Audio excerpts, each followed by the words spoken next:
There is a very big difference between trying to manifest your specific person and experiencing the manifestation of your specific person already in order to make it happen.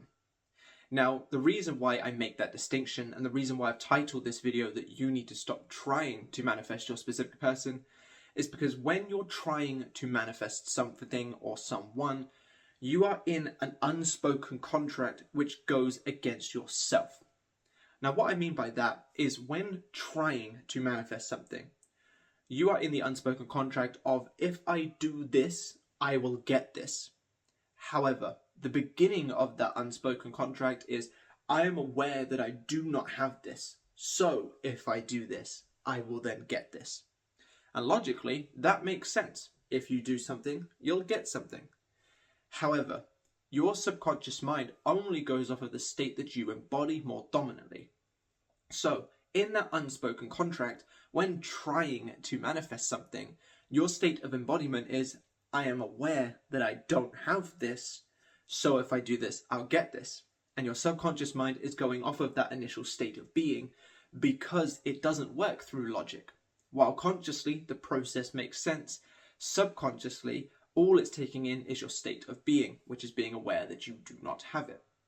And this is often why people that are trying to manifest something tend to be the most anxious about it, tend to be the most restless about it, tend to be the most exhausted, burnt out, and they're the ones that tend to insist on it happening, which only creates more of that icky feeling and that resistance.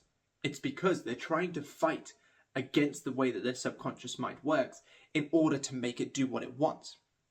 It's essentially like, cracking the whip against it, saying, do what I need you to do, without actually allowing it to do it the way that it should be done. You're trying to do things to get something, but your subconscious mind operates in, what is the motive behind why you're doing these things? What state of embodiment are you doing it from? Therefore, when your state of embodiment is that of not having, which is why you try to do stuff to get the outcome, all it is hearing is, I do not have. And yeah, sure, doing the work in those moments will still aid yourself, but like I said, this is why people get burnt out, this is why people get exhausted, and this is why those kinds of journeys tend to be so much longer than the journeys where people detach and kind of relax about it all. Now, the reason why that is the case is because on the flip side of this, the experiencing your manifestation as though it is already true comes from the unspoken contract of, I already have this, which is why I am reclaiming it with the work that I do, and therefore things push out.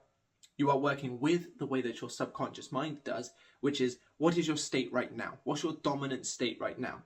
Cool, I take that in, now I push it out. If you're starting that unspoken contract from, I already have this, which is why I'm reclaiming it, you will get far more success. Now, I receive a question fairly often that I'm pretty sure is actually there to catch me out, but I think it's really valid for this kind of video. Now, I hear quite often, if I had my manifestation, I wouldn't be affirming all day, every day. I wouldn't be visualizing all day, every day. So why do I have to do it when manifesting? Now, that in and of itself is a perfectly valid question.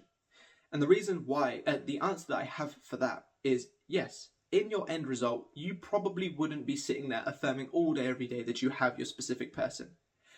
However, you would still reclaim your specific person when necessary. What I mean by that is, if someone was to come up to me and say, hey Matt, are you single? I would say, no, I am in a relationship. If they knew the person, so knew Katie, I would say, no, I am in a relationship with Katie. Or maybe even, here, let me introduce you to my partner, Katie. So while I may not necessarily be manifesting constantly and doing the techniques, I would still reclaim my desire as though it is already true, because it would be true in that instance. And I would use affirmations. Or if I was thinking about what me and Katie are going to have for dinner tonight, I'd have like a little image in my head of us having dinner. If I was writing a note and saying, like to a family member I haven't seen in a while, yeah, Katie and I are great, better than we've ever been. You are still constantly reaffirming that you have your desire once you have your desire. You're just not doing it so much from a manifestation perspective. Now, the reason why we do recommend doing a lot of manifestation work when manifesting is to aid yourself in getting into that dominant state of embodiment that you do have your desire. Because a lot of the time, if you were to reaffirm your desire as much as you would when you have your desire, you probably wouldn't make it dominant, because a lot of us are looking at the fact that we don't have it, or when's it going to come, or how's it going to come, and those kinds of things. So this is why the recommendation is to do a fair amount of work, because that way you can really invest yourself into this story as though it is true, making it dominant, therefore making it get pushed out for you to experience. But when doing this work, do not try to get that outcome. Instead, experience it internally as though it is true. Real quick, I just wanted to say that working with me one-to-one is not like working with any other coach. I am there with your future in my mind. I am there with your future as my first interest, and I will help you accomplish what you need to get you your desire. When you work with me, we will be friends, not client and coach. I have people currently that I worked with 6 months ago plus who still talk to me on a regular basis, telling me what kind of books they're reading, or sending me reels that they've seen on Instagram, or even just having little catch-ups. Because once that time working together is over, you're not booted out the door like you were just some number. You're a friend. You're someone that I actually enjoyed working with, and someone that I would love working with again. So if you want to see what it's like working with me without committing to the full package, sign up for my gold membership, because that way you can gain a 10-minute call with me to help you with your desire, as well as access to the members only lives, which are a lot more personal and in-depth than the other lives used to be. So I highly recommend you check that out, and you can become one of my friends, not my next number. And one of the best ways that I find to do this, because I understand that statement, stop trying, start experiencing, might sound a little bit goofy, or might, like, you're like, oh, logically that makes sense, but how do I do it? One of the best ways that I have found personally to stop yourself from trying is to do the absolute opposite of why you are trying to manifest. In a lot of instances, it's because you're anxious you won't get your desire, or because you're fearful you won't get your desire, or because you're so impatient and desperate for your desire that you're insistent. These are often the reasons why people enter that unspoken contract of trying, doing, getting, and don't enter the unspoken contract of this is my experience, therefore I'm reclaiming it, therefore I receive it. The differences between those two categories of people, from my experience as a coach and working with myself, 99% is those negative things that I've just mentioned there. The anxiety, the fear, I can't remember what other ones I said, the insistence.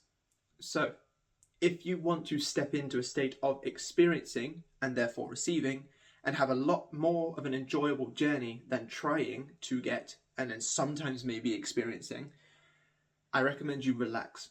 When doing the work that you do, don't think about it as you are manifesting your person. Think about it as though you are reclaiming what already exists. When you are doing the work, don't worry if it's not the perfect visualization, or if you're not feeling the perfect feeling of your affirmation or things like that, because all that's doing is that's re-showing that you are trying to get something. Instead, you are just claiming your experience. I don't sit here every day feeling the love that I have for Katie on an all-day basis. Right now, I'm talking about her right now, and I know she's downstairs, and that is more than enough for it to be an embodiment of my state. So if you don't have those intense feelings, or if it doesn't feel incredible or whatever, don't worry about it. Because then, again, when you start panicking about it not feeling right, or it not feeling how you expected it to, or Neville Goddard said, feel it real, or XYZ thing, you are again looking at it as a process of trying to get, which keeps you held back. So instead, relax. Yeah, that's a great visualization. Maybe it wasn't the greatest, but that's fine, because I know she's just downstairs anyway, and I'll see her later. Things like that. Yeah, the affirmations are fine. All I was doing is just reclaiming it. When I reclaim that I'm in a relationship with Katie, I don't sit there with like my heart pounding it, oh my God, I feel it so real. It's just a matter-of-fact statement. Yes, I'm in a relationship with Katie. There you go. That's all it is. And that's me actually claiming my truth from the experience of actually being in this relationship. So when you are trying to get something, often that is accompanied by those negative feelings, the anxieties, the fear, the insistence, and those kinds of things. So I would recommend you work on those in and of themselves, work on being less anxious, work on being less fearful, work on actually understanding why you feel that way and why your body and mind need this outcome so soon, and why you couldn't be patient, or why you feel so awful that it has been X amount of time, and actually work on resolving those issues within yourself, because everything is through you. So if you're feeling bad feelings, It's because you are creating a perspective on a situation that is overall negative. So work on those feelings in and of themselves to stop yourself from coming from that space. And then when doing manifestation work, remember the other points that I made about relaxing, enjoying, simply matter of fact claiming. Because in your end result, when manifesting in the right way to get your end result, remember it as you are reclaiming your experience, not manifesting to get that experience. And that in and of itself will aid you massively in your manifestation. So relax, get your manifestation the right way, and stop trying to manifest your specific person, and instead start experiencing the manifestation of that specific person internally in the right way, and it will manifest so much easier. Thank you all for watching, and I'll catch you in the next one. Bye-bye.